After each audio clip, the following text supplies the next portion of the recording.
My girlfriend humiliated me in front of everyone by inviting her ex to her birthday and announcing she was back with him. So I told everyone she had an incurable STD, then I walked out without looking back. We had been together for almost 3 years. Daniela and I were a normal couple with arguments, differences, and reconciliations. She never seemed perfect to me, nor was I, but I firmly believe that if we were both willing to fight, love could sustain us. For me, it was worth it. Even in the difficult moments, when I felt that things were shaky, something inside me told me that I could not just let her go, that she was someone special, that we just needed time, communication, patience, and that is why when her birthday approached, I wanted to do things right.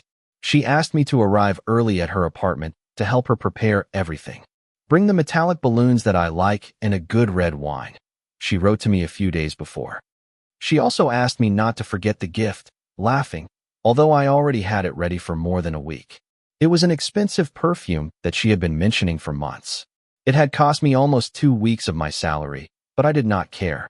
I wrapped it carefully, put a handwritten card on it, and kept it in a small bag that I planned to give her just before the party started. I arrived an hour before the agreed time in case she needed anything else. She opened the door for me wearing a white blouse and jeans, not yet ready, but just as beautiful as always. She smiled at me and gave me a quick kiss on the cheek, somewhat distracted. I realized that she was nervous, or, at least, very focused on everything going as she had planned. We spent the next 2 hours arranging furniture, inflating balloons, and placing the plates with snacks on the table. I did everything she asked without complaining. I liked to see her happy, moving from one side to another, giving instructions, correcting details. Her excitement was noticeable.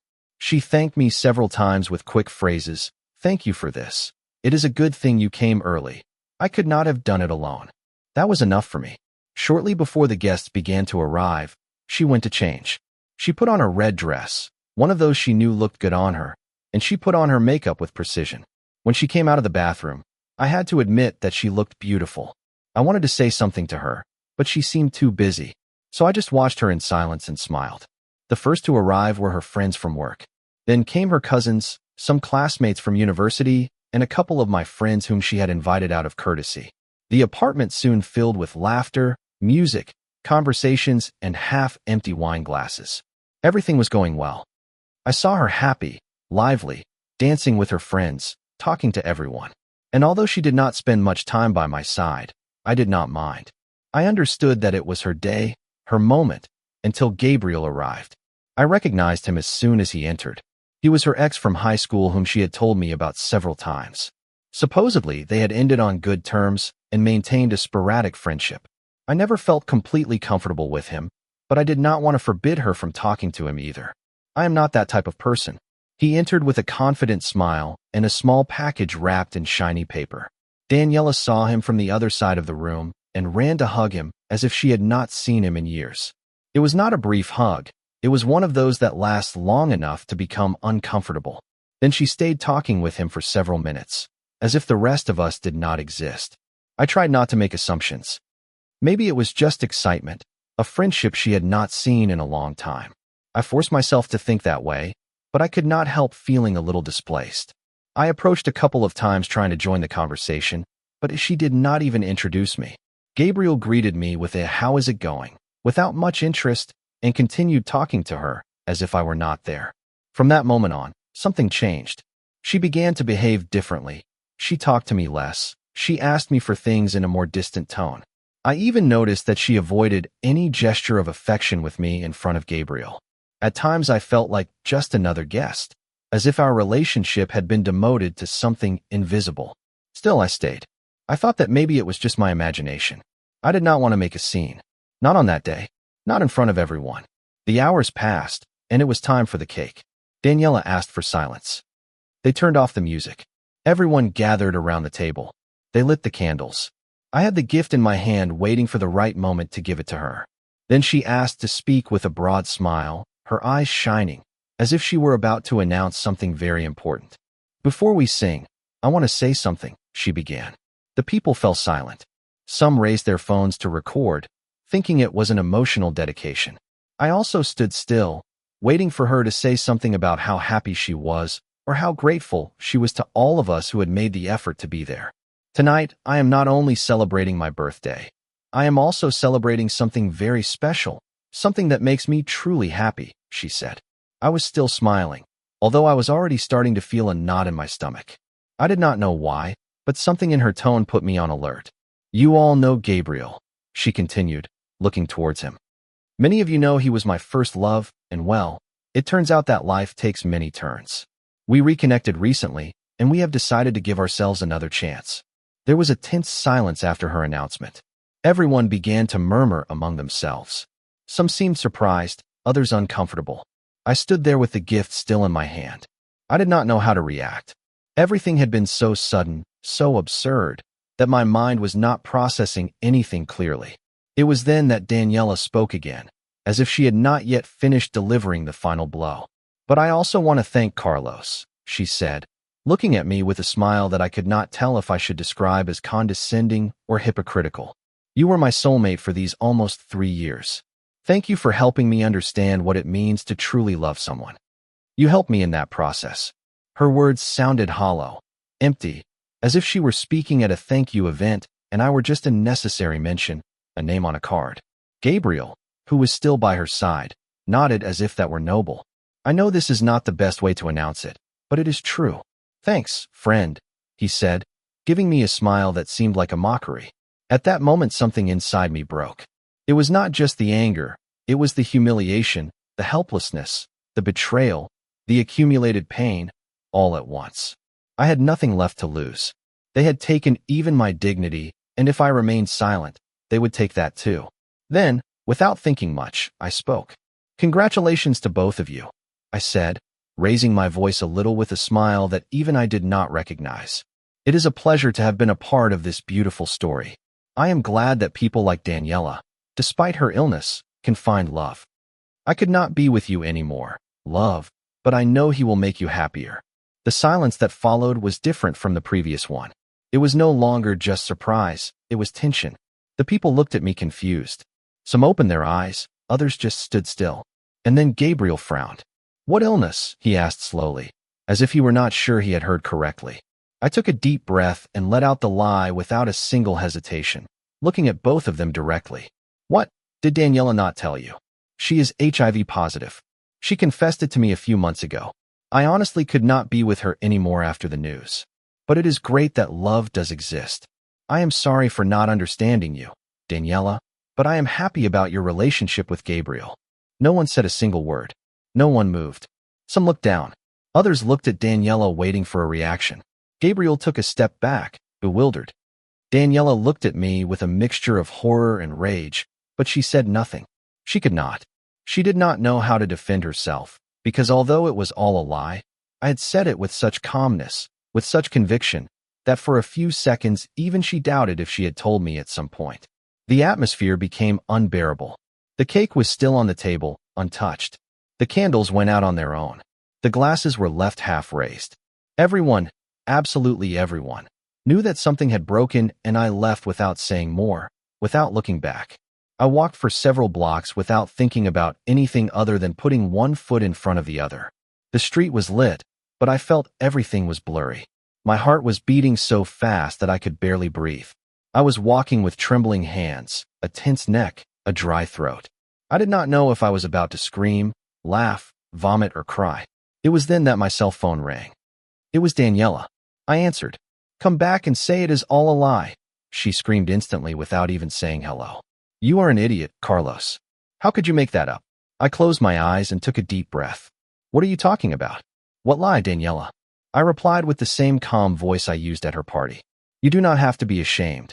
It is not something you should hide. These things happen in life. Are you sick or what? Take it back right now. I swear I will never forgive you for this.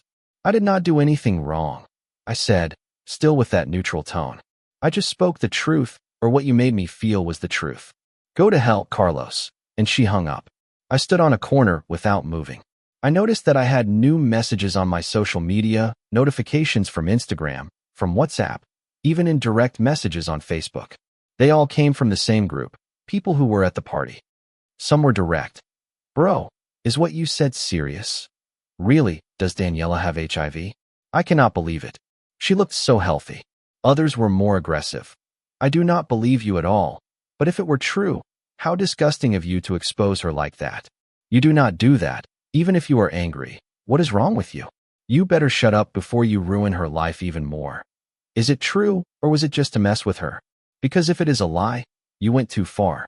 I read them one after another with sweaty hands, not knowing what to think. I myself did not understand how I had reached that point. Why did I say that? Why that specifically? The answer was simple, although I do not like to accept it. Because I was angry, because I felt humiliated, because she betrayed me in front of everyone and smiled at me as if I were part of a beautiful memory that was now in the past. She used me as an emotional stepping stone to announce her return with her ex and expected me to applaud. She expected me to applaud, and my pride did not allow it. I do not justify myself, but I do not apologize right now either. I am not even sure if I should. It was not something planned. I did not think about it. It just came out. I did not know I had that inside me, but it came out, and I said it in front of everyone without blinking. It was an emotional reaction, cruel, impulsive, yes, but sincere in the moment, at least for the broken man who was standing there with a gift in his hand. Now I am in my apartment, alone. I did not want to answer any more messages. I have not eaten. I do not know what will happen tomorrow. I do not know if anyone else will write to me, if someone will report me for defamation, if she will try to ruin my life like I just ruined her night. I do not know anything. I only know that this hurt me more than I ever thought it would. And that is why I am writing this here. Maybe to get it off my chest. Maybe so that someone else can tell me what the hell I did, because honestly, I do not even fully understand it myself. Update. A week has passed since that night. 7 days since everything exploded. 7 days since I opened my mouth and told that lie in front of everyone. I have had time to think about it, to relive the scene over and over again, to analyze every word I said, every gesture, every second that passed between her betraying me and me dropping that bomb. And still, I do not regret it. Not completely. What I said was wrong, I know. It was cruel, it was unnecessary, it was excessive, I do not deny it. But it was also a visceral response to the kind of humiliation that is not so easily erased. They left me standing in front of everyone like a disposable accessory, like a beautiful memory that no longer had a place in her new story. They demanded that I smile, applaud, be grateful. They asked for maturity, empathy, and composure right after burying me alive in front of dozens of people. And then I spoke, and now, a week later, I am paying the consequences. Apparently, everyone hates me. Those who were at the party, those who were not, even some who do not know me and only heard parts on social media. Some unfollowed me without saying anything. Others sent me direct messages ranging from moral judgment to rage disguised as superiority. What kind of person says something like that? I do not believe you. But if it were true, you still went too far. There are things you do not joke about. What do you gain by destroying someone's life like that? I do not answer them. I do not defend myself. I do not try to clarify anything. I feel that for the first time in a long time, I do not have to explain myself. Daniela has also written to me several times. Her messages have no apologies or sincere questions. There is only fury, pain, desperation.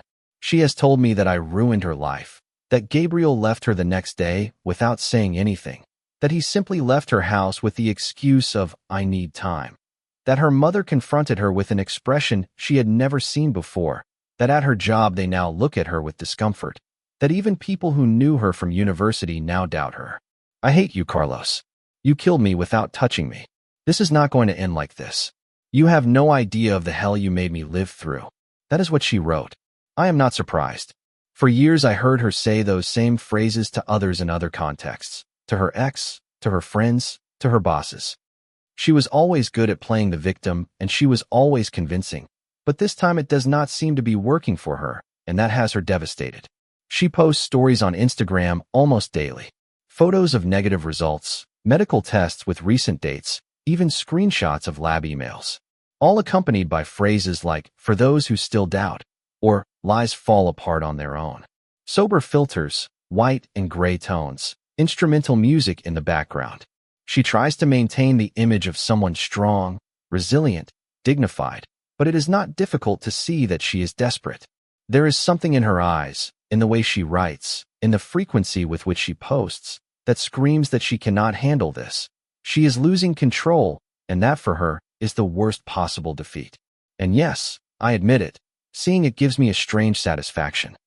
It is not joy, it is not pleasure, it is something more complicated, like a passive revenge, like a personal justice that no one else understands. I like that for once she does not have control of the narrative, that for once she cannot disguise herself as the misunderstood woman, that for once her manipulation does not work for her. And yes, there is also a little bit of guilt or something that resembles it. Not for what I said, but for how I said it. Because if I think about it calmly, I could have left. I could have kept the gift, turned around, and walked out without saying a word. That would have been more dignified, more adult, more clean. But I did not do it because at that moment I did not want to be dignified. I wanted to hurt her, and I succeeded. The ironic thing is that right now, in the midst of all this, I received a call that changed my plans completely. 3 days after the party, my boss summoned me to a private meeting. I thought it would be to talk about what had happened, because he had also found out somehow. But no, he wanted to offer me a new position. The company is opening a new branch in another city. They asked me if I would be willing to move to lead it. In general, it sounds important, it sounds clean, it sounds like the perfect opportunity to start from scratch. I did not hesitate. I said yes. I will be leaving in less than a month, and I do not plan on telling anyone, not my supposed friends, not my office colleagues, much less Daniela. This city can keep whatever version of the events it likes best. They can continue to think that I am a monster, a crazy person, an imbecile. I do not care, because in a few weeks I will not have to see their faces, nor hear their judgments, nor endure their stares. And she will stay here with her stories, with her evidence, with her desperation. Maybe one day Gabriel will come back, or maybe not. Maybe she will manage to clear her name, or maybe not. I do not care anymore. I will not be there anymore. I am leaving with a guilty conscience, maybe. But I am leaving, and for the first time in a long time I feel like I have control. Some will say that this was an exaggeration, that everything could have been handled differently, and they are probably right.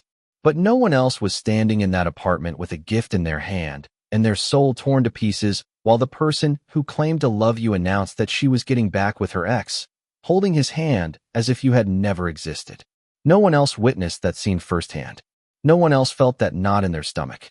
No one else endured that condescending smile, that "thank you for being my guide," that forced applause that she expected me to give. No one else was me, and no one else understood it. So no, I do not care what they think. This is not an attempt to justify myself. I am not looking for forgiveness or redemption. I just wanted to tell how it was, how it felt, how it ended. Writing this here is like emptying a bottle full of pressure. I do not expect understanding. I do not expect empathy. I just needed to get this off my chest because soon I will not be here anymore, and when I cross that border, I will leave all this behind, including her. Update. A month has passed since I moved. I am in a new city, with a different atmosphere, without familiar faces, without memories weighing me down. Just me, my new apartment, a decent view, and a routine that adapts to me, not the other way around. I was offered the manager position at a new branch of the company, and I took it without thinking. Not only was it a good job opportunity, it was the perfect way out, the escape I did not know I was waiting for until it was offered to me. The night before I left, I confess, I thought about it. I was about to write a message, maybe leave a scheduled note, something simple, something that said, "I made it all up." A clean closure, without drama, but I did not do it. Why? Because something inside me, a little voice, a childish impulse, or maybe something darker, told me not to ruin it, that leaving everything as it was better. Like when a child makes mischief, breaks something, and instead of confessing, hides and watches from afar how the adults try to understand what happened. That is how I felt, like a child who sets fire to an anthill and watches it from the shadows, fascinated. I blocked everyone. I did not want explanations, I did not want apologies, nor insults, nor redemption, just to disappear. Daniela continued to post her stories with negative HIV tests, as if that cleaned something, as if that could reverse what people had already decided to believe. I suppose Gabriel is not with her anymore. Apparently, he left just a few days after the scene. I am not surprised.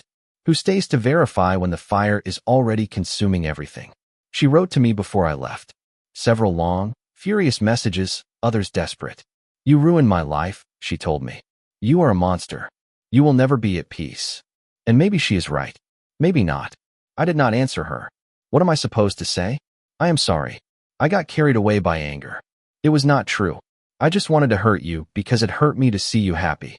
No, I was not going to give that pleasure to her or to anyone, because in this story everyone played their part, everyone did something. I was the useful fool, the one who was there when they needed him. The emotional replacement while Daniela was making up her mind, the soulmate friend who later found out he was just a bridge. So if I decided to burn the bridge, no one should act surprised by the smoke. I am calm. The city is quieter, colder, but I like that. My mother's house is closer, so I visit her on weekends.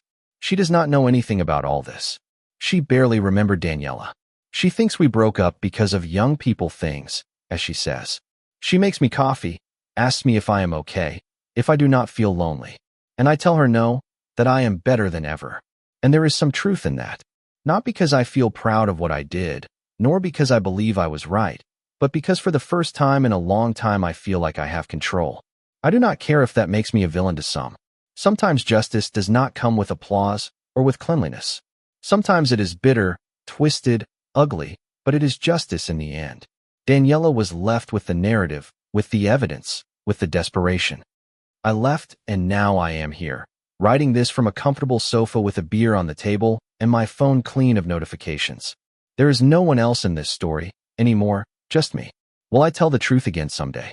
Maybe. Maybe when it no longer matters, or maybe never. Because there is something in the chaos I left behind that makes me feel strange, as if in the end I too had been important, even if, as the villain. And that in this world is not a small thing. I only have one thing left to say. As Harry Brock once said, this being bad makes me very happy.